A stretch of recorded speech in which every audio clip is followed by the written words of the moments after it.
Hello so pite ho na bon chavin kalim na chibai ka hin bole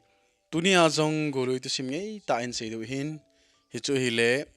pasal u chasagi ho tu sim in sei du hi tu sim angai dinga masapena nong hi le lung sitin subscribe ne ga bol pi din ka hin te me a hi le tu simin lu taute nidang laizin khosung khan hin nu pa ke ngai luta mini ana cheng hlonin hi amani hin chapa pasal sagi anei hlonin hi apa wa hung thi phar hin anu chun achate chu phatta in ahin chingin amo chu ahung gol hangam ta ven hi nikhat anu uchun achate pasal sagi ho chu ako khomen achate za achun chate ho keila te se kahitan nang ho jidingin ken hoya ka hol zo ta ding ham nang ho chin na jiding chiu naga ki hol chi dingo himai tan te oleba naki mu zo chi ding hinam atin hile achate alin ho se chun kaki mu zo nge hi ding ham heno ati che on ahin la ala awa ne open pa wang chun ken hoya ka ki mu zo ding ham heno ahin la ka u te nung ka zui mai hi ding ham atin azingin nunga holding chun kong khan hin age tolun ache ta wen hi amo hon jong kul kong chu atolowa chele tui kol kiti island khat hi ein phatawin amo jong chun hi chemona chun agi pa ta wen hi jing ka in mata in athokin hun che kit ding aki go nule ane open pa chu asu khang zo to povin a u te jong chun hi chi chapang hin hoilai nunga hoya kela hi inte athi na anki thi tante anativin anaw pa chu anadal hata men hi amo ho jong ko nga chun ato kinun ake tol mang ke ta men hi chi tui kol mun hi pathin te chanu nunga sagi hon hlassia hapta khat khat ahung ki chol nga anaw mun anahin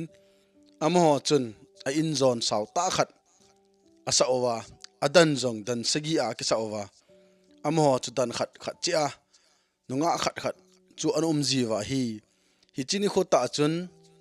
pathin te nunga sagi ho chu ahung kum hla ni kho to anki to khan pathin te nunga ho chun ahung kum hla ole chapang pa nam cho hin jata ven hi amon jong hi tin hong khawun I in value hi mihim aname mi aname holu tin amu penin that jingu hiti hong ki tivin ama man do chi uchu ahin holun hile ala owa aneo penu chun ahin motan aman jong koini him ipidia tu chan gi ya nei mu na lai ham atina ga asu khale mi hoi chi hi hanji chun ahong ki vet tol hon le alung thim gyal hon chu ahong ki ngai pai hon jing tan hi khat pan jong au te to nunga hola ahungowa au ten adal ha thu asei pi tan hi le pathin te chanu jong chun angai lu che na hi koi tha mala chun a indan sunga chun a pi in bu ani asa in gu thimin a koi tan hi pathin te chanu adang ho chun a hin mu lo pha non a in langwa cho hong kit le mi him nam chu a hin zakit ta wen hi am hon jong in sung aname hold the utin ativin ahong ki sei ta wen hi je pe chun alawa ne open nu jong chun aga ki ha selin eima indan sung chi ki holote mi indan khola umle kot bula put vai so hen ahin titan hi hichi pathin te chanu gaw sap na cho ki chawin anaw nu wangin ha sil phanun amhon jong koima indan a hol ngam ta povin ama pa jong chu lungmong ta in a in sunga chun age sa tan hi nunga nu jong chun gol hang pa za he o eini hi ikingai mana hitia hi khom theibo hin nangma hi leiset mi him na hin keima pathin te chanu ka hin ki cheng thei hi poi a hi wangin ki chen thei na ding khat wang aume ka pa de wang chu mi him hi hen pathin mi hi le van gama a dan he a van gama kal do zo po po chu to ka ki chen dingu aza da pon hi ande tan hi ji chun e ni la ki chang thela hi ta pon jingka ting mat ta in podo in lang chekitan hiti hin so le chun ka u teo khun hin mu do leo chun na tha jing ding wa hi atin hi le aman jong mata in ai mo in mata in ki thoden hong do ki tan hi gol hang pa jong chun hong do pha chun apo do na wang chun asu na ding chom zo hede pon sun nil hum chun tui khang len panga chun aga nil humin alung agel gel le hi cha ko zong le ka thi tho ding pathian te chan hon ei thau zong le i ba kelo pon te ati ni ha ong hi phanin aloi nu pathian te chanu indan songa chun agalut yitan hi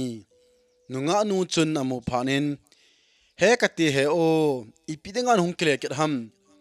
ken ka dei mo man le kamu da mana ka sol do zong nei pon ka u ten that ge nu na ti ka ti a ka ina ko na ka i sa a ka sol do ni bowe anatin hele golang pa jong chun ka chi do a hoya ka pha ding ham nangma ki ngai be se jinga chola andi ki tan hele nga anu jong chun he o lung se te in jingka ting le wang chi mong to ka u te ho khun ni hin mu mai the hu tai andi tan hi hi chi ka chem cha hi ki choin lang ka u te ho khun izem te anamu wa hi a hele thi le na khun nehin khu ding hi nehin khu khumle nangman jong hi chi pathin te chanu aneu pe nun ap hin tin lang chem cha hin a la chun nangma ong thol la kham na ki at e in tin chi do in lang hung kit ta in tin phat te na tha do ke tan hi ama jong jing ka in mat ta in hong tho kin in hong do le pathin te chanu hon ahin mu ta win hi hi chi cha ba hi ba hi veta anam sili le na ka ti le ativen thi le na chon ahin khu khum ta wen hi aman jong agol nun hil na bang chun hi chi pathin te chanun aneu penun ap hi atin acham cha choya cho hin at le ama thon la kham ahin ki at homin ahong do en su ni hum chun wapanga chon ga umle ni la ong hi phat in agol nu ko ma chun ahong ki tan hi pathin te chanu jong chun alona ji hello pha nun golang pa za chun he o kana sei bang chun eini ki ngai le jong je hen ki cheng theila hi pon hian la ki hian thei ta pon jing teng le che kin in lang mun khat na hin eini na thei be bu khat ga songen lang hi chemuna chun ji ta hi te hi ti hin le hen ka u te ho khun na tha lo te ding hi ain tin hi chuzovin pathin te chanu chun amendolin cho apin i na ding na gon to tengle hi chi kameng doling hi hin god gingji la chun keman bule me tui ta in hin honing gatin ka hin dop zia hi chimuna chu ini khom jing ding hi atin jing ka mata chun ahin solo ke tan hi golhang pa jong chun mat ina thodo kenin mendolin chu ahin ke chajin ahong do ke tan hi aman jong gamang la thingphung len ta khat chunga hin akal do in thing chu abasomin achunga chun bu khat nom ten asatan hi bu chu asa zo panin aman jon mandolin chu aga godle agol nu chu phulo halloween buleme sapein ahin domin ane khom than tan hi amanin jong sunilhum chun khom thanin nilha lang hi phanin agol nu jong chun achi ke tan hi hitia chu nom ta a nisya jing thon wang chun agi cheng thei hon loji chun amani la alung hon anom thei di pon amali la ki ngai che hon jing tan hi ni khat hi golang pa hi abu sa na chunga chun atovin pathin lenga ma chun iti kakal to thei ding ham tia hi lung anage lai ta hin pasal khat anoi langa chun aga amun aman jong pasal pa za chun kate nang pa hoya ko nan honga hoya cheding na him aga atin hele pasal pa jong chun kagamuwa ne ha sabe se zengin nelo don lova ithi sangin katia ka het bu hi ka het bu le kanang lom hi ka hongzo hi tai a hin tin hele man jong o chuti hi ong na het bu le nanang lom chu ipya phacho maham iza na sa ham atile pasal pa chun ipi hele het bu in hianin itile a het jing nang za chu nang kanin itile kan jing hi a hin tin hele aman jong hi le thingpung khat khu nang ga kan se en lang het bu khu ga wo sa timin atin pasal phawon chun nang za nang khucha thingpung khu ka kanin atin a hi le nang chun thingpung chu abula ki panin akanin aba ho gain akan tum jing tan hi tuzovin het bu za het bu ga khenin ga atile thingphung chu leiset to avo haltha jengen hi golang pa jong chun a hi le phai nangma gilkiel dang cha na hin na thil hin po hi kamen doling to ki reng ta hi te ong aga tin hi le thil zo pa jong chun na men doling chu ipya chu maham a hin tin hele aman jong men doling hi igil kela idang cha ting iga go le nunga khanin bul me sapya hin to ma keni khom ji cho aga tin hele thil zo yo paung chen ai le ga go timo so pi pa aga tin hele aman jong apai ai wang gu timi nei vel hon ta ong atin men doling chu aga go le polo halloween agol nu chu bul me hindom ke tan aman in jong akitop to thon phanin thil zo pa jong chun men doling chu ke chaijin achi ta na hi aman jong het bu le nang lom chu aki koijin pha chom kha zo pa hin aman jong het bu le nang lom za chi honin lang khuchelanga chi pa men doling choi pa kho gavo gavoli honin lang hungin atile amen doling chu nang lom le het bu chun asei bang bang chun men doling choi pa cho gavoli hon tan jipanin men doling chu ahin choi le kit hon tan hi het bu le nang lom jong cho chil honin hitia cho thu bang ma chun aman yang ki tan hi golhang pa jong chun ni khat abu sunga cho ato kinin hi le pasal khat ma hin khung pi khat hin pukinin aman jong kate kate nang pa hoya che din him aga tin hi le khung zo pa jong chun e sopi kakamuwa ne kho be se zengin thi sanga katia phajoding ham katia ka khung pi hi ka hung zo cho ga tin hi le aman jong sopi na khung pi chu ipya cho maham ga tin hi le khong papan e sopi hi che ka khung hi mo khung he poi khung hi na khena hi le mi lam dinga nang chi chu na jong le khung na ga vo le mi o si chu hung lam jing dung he aga tin hi le aman jong a hi re hin vote min kalam em ga venge kalam to sit sit to na sei ju di nam ve huite aga tin hi le khong zo pa ngchon khong pi cho a hen vole ama yong cho keng ho khot ho abonin atisung cho hung ki hal jengen ahung lam jeng tan hi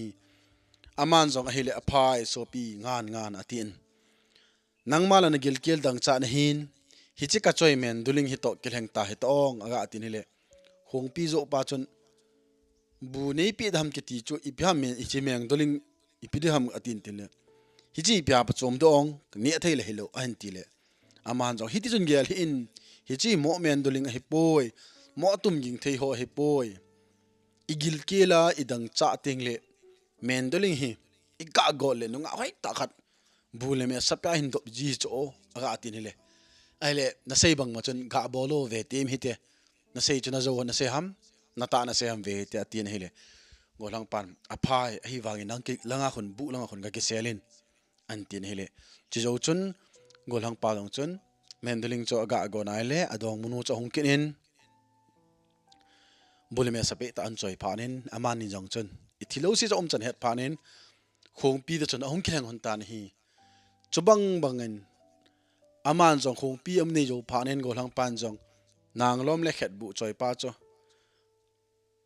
nang lom le khet bu koma chun hichi mandolin choi pa hu ama sa na bol bang bangin gavoli lang hichi mandolin hin choin ati hon le nang lom le khet bu chi hona khat pa chu agavoli honin mandolin cho hin choi le kitan hi ni khat hi gol hang pa jong cho bu sunga chon alumin alunga age lin hele tu la man cha phati khet bu nang lom kanei tan hong pil kanei tan I kitile van gama khun kikal do thei dam tia lung ge lai ta hin pasal khanin sakol having nei khat hi ahong zo in aman jong sakol zo pa da chon wo so pi hoya cheding na hi maga atin hi le sakol zo pa chon kagamuwa kel ala in ki le zong le hi chit thi sanga phajing ham tia ka sakol thane hi ka hong zo he tai a hin tin hi le aman jong na sakol la chon ki to hen lang hi le kileng le van a kileng do zo dem aga atin hi le sakol zo pa chon kileng do zo nge hi de ong atin aman jong kalungyal hi kisobilit zo ding hi tam atin atha nombe setan sakal zo pa za chon a hi le na sakol chunga chon to hitin leng tem hite atin alen hon le van ong a chun aleng do hon tan hi amanin jong hongkum gel honin sakol zo pa chun nangpa nangmala nagil kila dang cha na hin sol chuting le na sakol jong gil kilin nangma na gil kilin na sakol to hin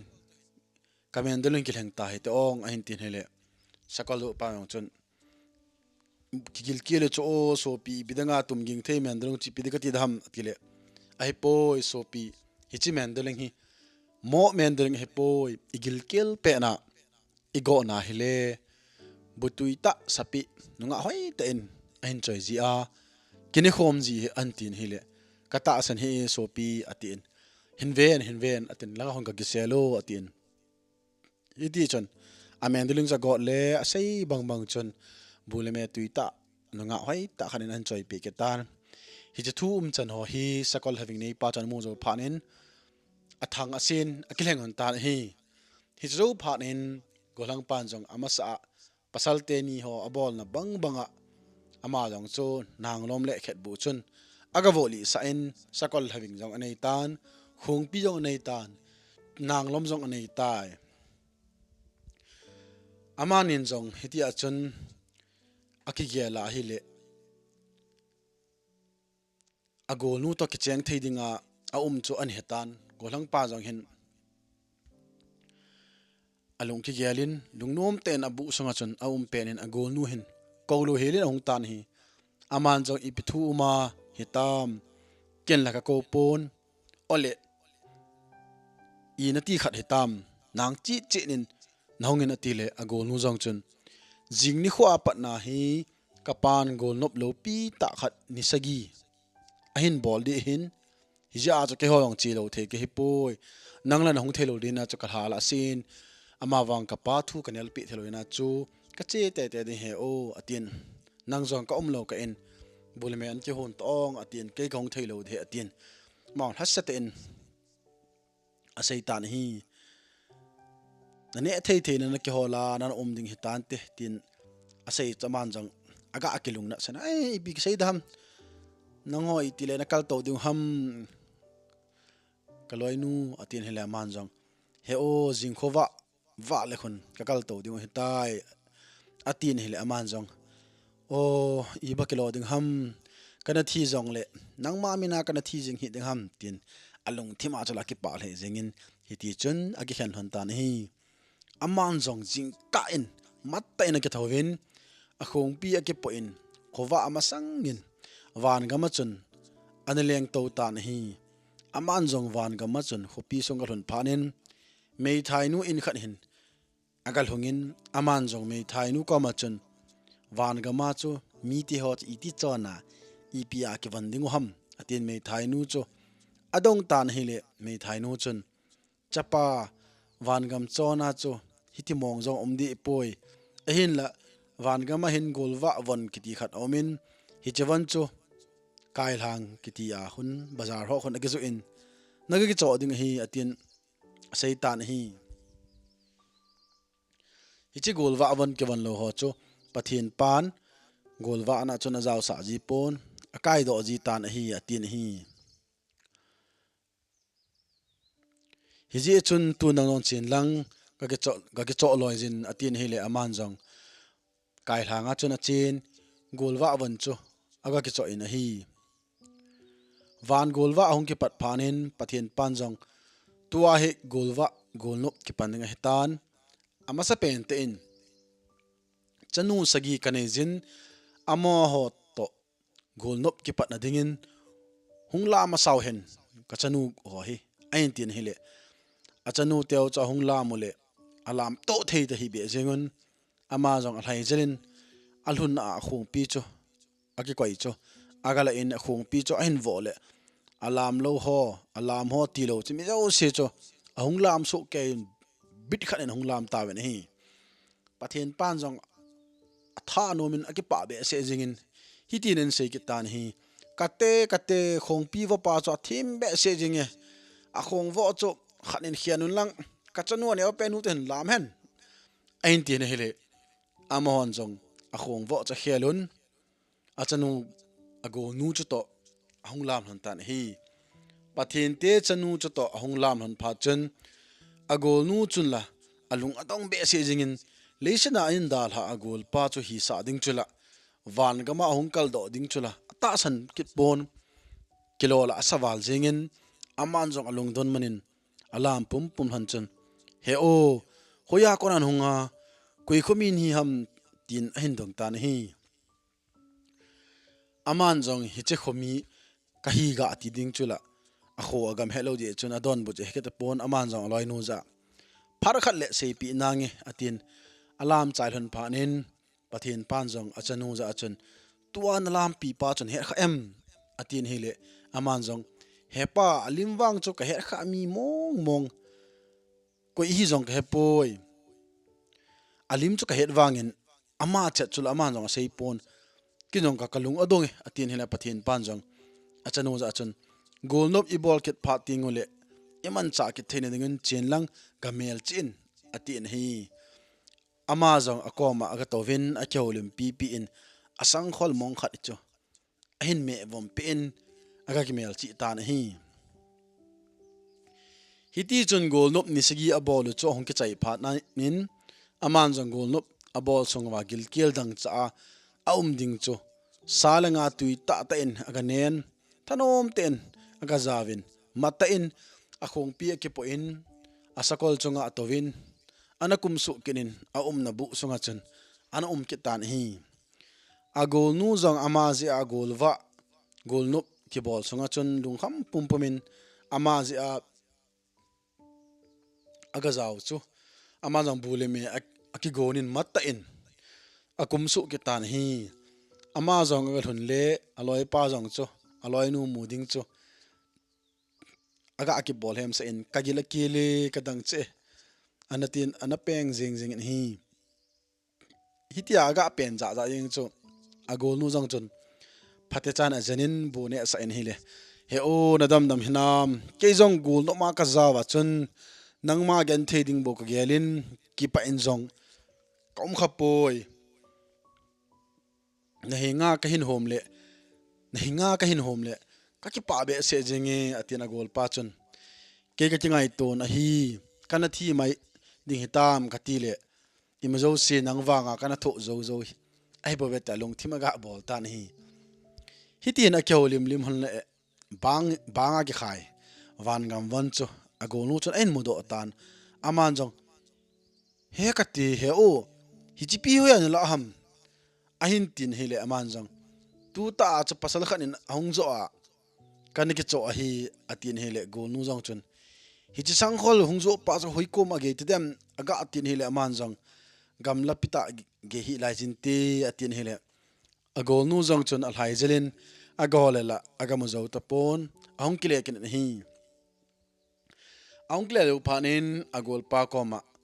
hoilang bagi tan tem tin lung dong te nom tan hi aman jong aloi nu lungdon cho lung asin van gama hung chu koidang hintin ti ong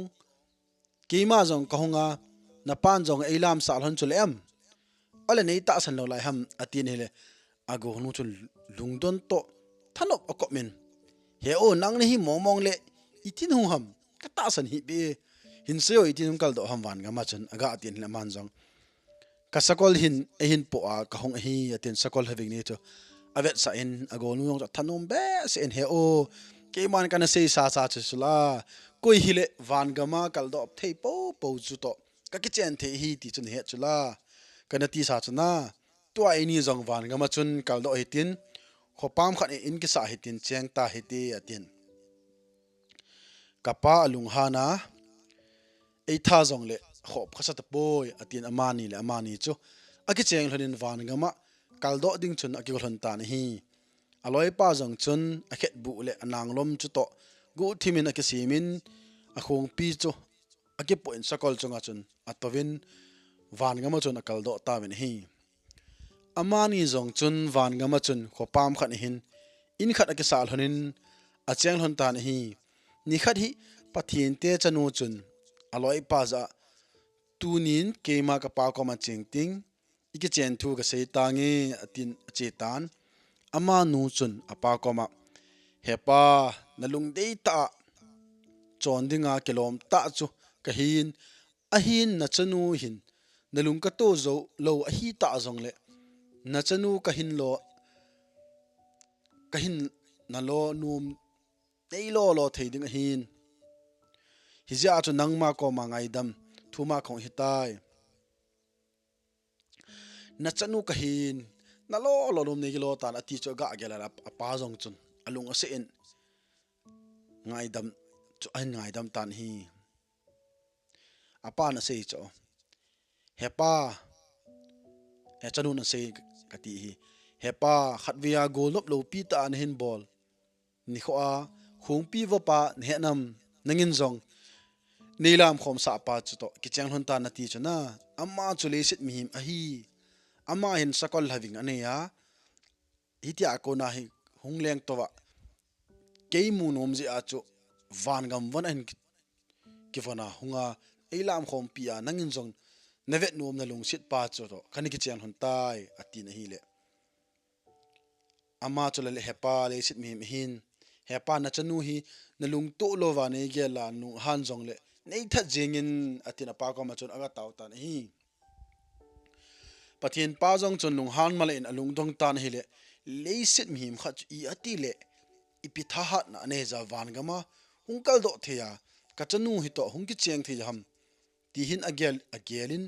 itebang mi za ham hat na achi na kive ta hen atin achanu za chun chanu leisit mihim khat le van gam mi khat chu iti ki cheng theding ham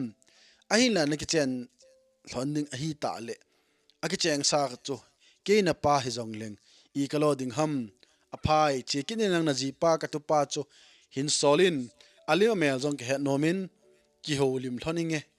a hin tin hele achanu jong chun ki pa ten loi pa kom lang chu a hin zon ki ta na hi azinu yong chun ki pa te in honglun ki pha chun aman jong napani pin hin sei pm atin hele aman jong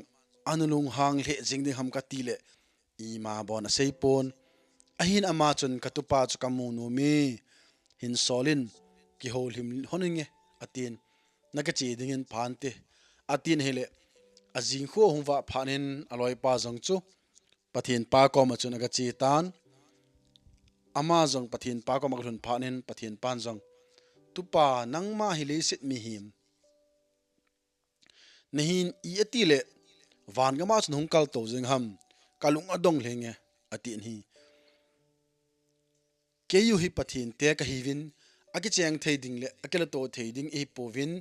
ahin la kachanu to nan ki chen hon ta hi je chun ke jong ki pa le jengin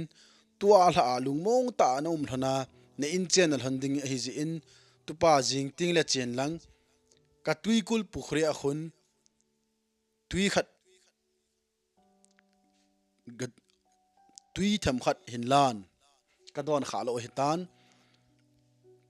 kadang agota ne ka so pe in atin aman jong ka so ta hi ding hepu hepa atin aman jong in langa cho ong kile kitan hi inong nun phanen aloi nun tunia kapan ipi thun hen sei pe na anatin hele aman jong I dang jong ase hi tui ko a kho pukhri a kho tui ka solo na sol he jing ta ni ka so pi in ka don no me atin hi le dona phat chom ding hi le aman la so na ding khon khat la ei pilowa khon ni hin choi tang a phat chom na ding hi le ei ni don ding jong khon khat hin so eng ting a hin tin hi le ai nei piong zo lung hang za jengin hoya he o he chi pukhri tui khu naka so thei ding ham asunga khu gul pi dim se jing hai cho ipidanga dang hiba ka pan he cha tui so a chun hi sol ham ole thina hen na ti ham ke chi kit na nge atin apa ko ma chon ga chen kinin he pa itidan ka loi pa hi pukhri tuila na ga sol ham ole thina hen na ti ham oi lai ta khu na son ham tin aga ka tho jing hele apathin pan jong che hen ka ti le che jing ding hi nang na I thu nei na dinga ipi ham atin a hin no tho tan hi achanu jong cho akap atho in nang che nin in lang cho hin ki zot ki tan in anglun phanin aloi pan jong na pani pitunen cpm bidan hongka ham atile kap hi in ke jong chi in kating ga chi tange ka pain ka thu la poi ka taw la poi atin almo hi in any kazinu atin lampi pi hom nan ta atin aman jong aloi nu het lo ka chun a khet bu le anang lom cho ke simin aloi nu za chun pukhri cho hilang ham chele amun ka pha ting I ka ti ding ham aga atin hele aloi nu chun akap kap jingin akap pum chun I na lang so lang panga kho ga chele chun pukhri chu anomin tin songa ga sep le chun asonga gul pi ho chu hung ki tung do jingun tin na hung thi te ding hi atin akap kap jing tan hi aman jang aloi nu sei pi bang chun pukhri mun chu aga pha chun song khan hen aga asele asonga gul pi zo se chong ki tung do le van alep leu jing hi aman jong anang lom za nang ga kanin atila gul pi ho chu tui china pa chun akanin van gila akan do tan hi nangin akan tum so phanin het bu hichla gul ho kho ga henin ga atile het bu zong chu aleng kinin gul pi zo se cho avoli so ken pukhri pa ma chuna hin kai do so lon tan hi aman jong gul pi zo se cho thi phanin tui chu khon ni a hin thalin ahung tan hi in ong hun phanin pathin pa chu tui chu khon khat aga pen hele pathin pa jong chun ata san pon aso kol ho asolin aga vet sen hele gul pi ho chu pukhri pa ma chun mol bangin an ke sejen jun hi ni khat hi pathin pa jong chun achanu chu hin ko kinin hele achanu jong aga chi kinin katupa chu hin sol kinin atin thu hin peketan aman jong aloi pa za he o kapan hongkin ti atila man jong aga chi kitan pathin pan jong tupa ka pukhri a tuila nei ka sopi tan tun chi kin lang ka bong chal khu kamat lo na so jing tan ni gamat pe in atin hele man jong chuti ama lova kho hi le ka kamat ta ding ham atin ain langa chon hong kitan hi hiti asei phana chon man jong alung thimi chun pathin pau chun thil khat wa ometi cho ke tan hi aman jong aglun pha in galun phan hin aloi nun jong tunia ka pani pin hen sei pm anatin hele aman jong ima hi poye ka bong chal khu kamat lo na so le jing tan ninga mat pi in atin na pa chun na khaw khat bi ang le pe pon khaw khat chu hin ngai to tang atin hele ai nei pi chun pukhria tui na ka so chu ima cha hi poi tua ka bong ati chu sai pi hin van sai pi alena let asan jong van vum do jenga gamang la dong chu tua chu e hon hampa ne la ino bangwa hichi sai pi chun hampa bang mo no jing he atin ke chicken the kapa ko ma sei ki ningi atin apa ko ma chun hepa itina tu pa khu athina ding ding anen sol jeng ham tui ga so pi jong le chun huya na bong chal khun agama zoding ham agatin hele apan jong alung hangen no mai na thum ham chen lang ka ti le chi jing che di hi cho ka tu pa chu ka vet mong mong hi cho ha nam ha lo ham ti cho na ke chen pi thei nam ti chu ka vet nom he atin hi chen lang na loi pa chu hin so loi tang atin achanu chu a hin no do tho tan hi in agal hun phat kenin aloi pa jong chun ipiba naga chi kho kho ten ji hamo kaloi nu kon nang thula ala khat hilowa kaga chi a kaga mat pi la hi jenge atin het bu le nang lom chu age sim kenin ai nei pizza lungdei na pa bong chal chu hoya ham aga tin hele ai nei pi yong chun i nawa ko na hlum lang panga khon ga chi chi le chun ga mang khon a pha pha ting le ga tu sala chun kapak kapan kabong ati sai pi chu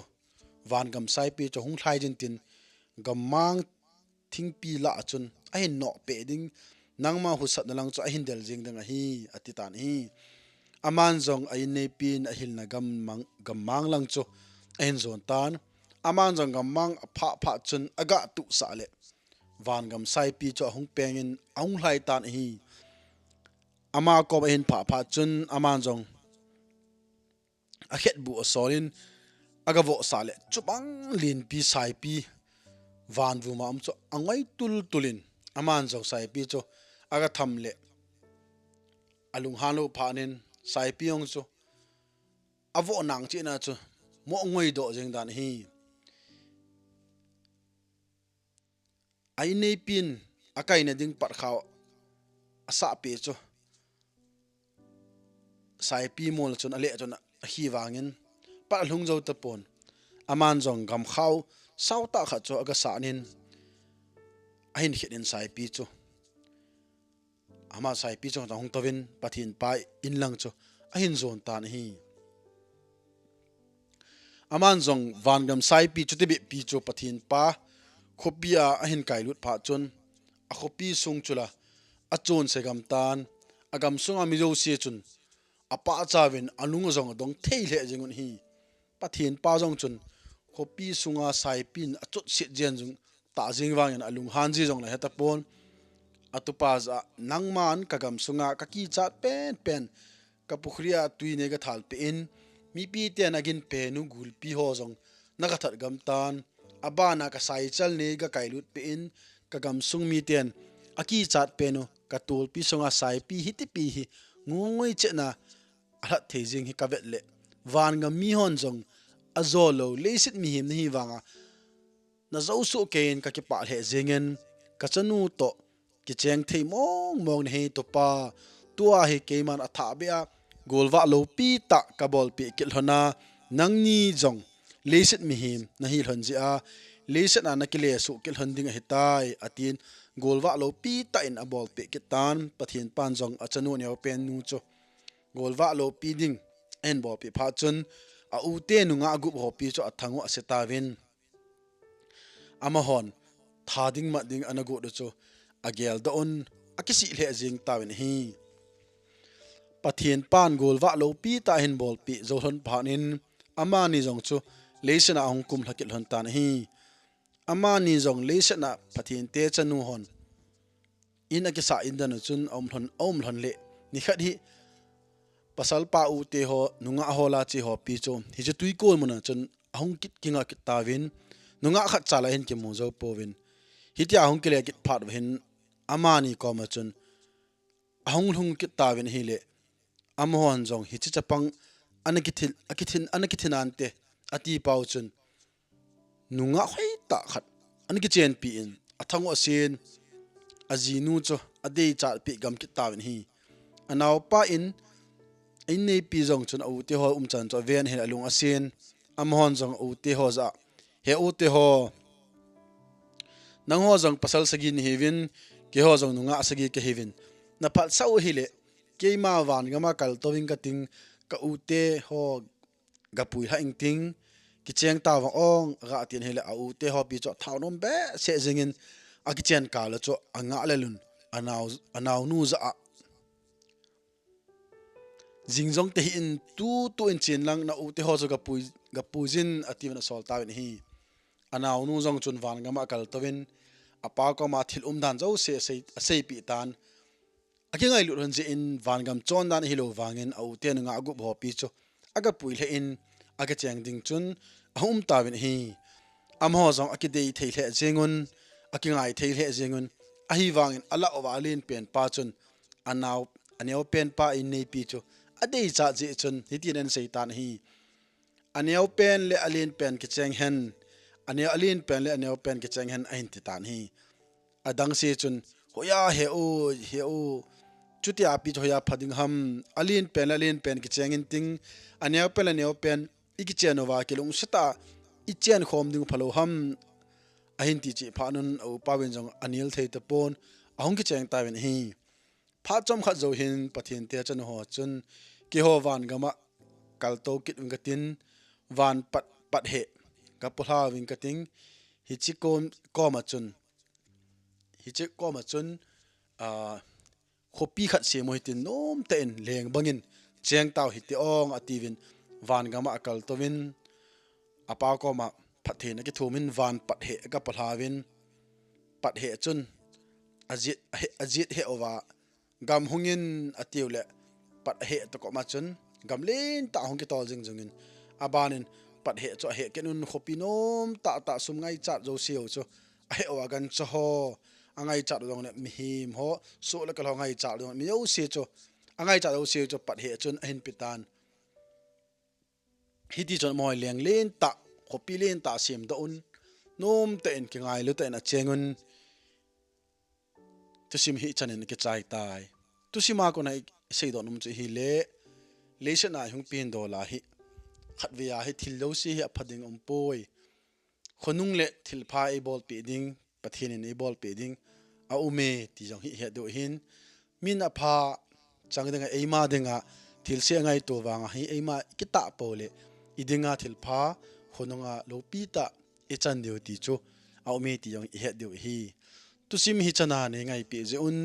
na chung chewen ka ke pa in avela ki mu to ki thene diwin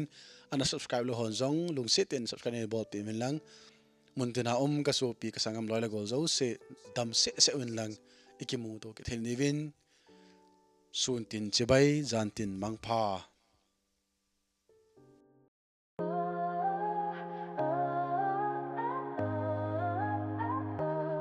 ta cha nu le ta cha pa ten phải phung xoang in sự lăng đã tung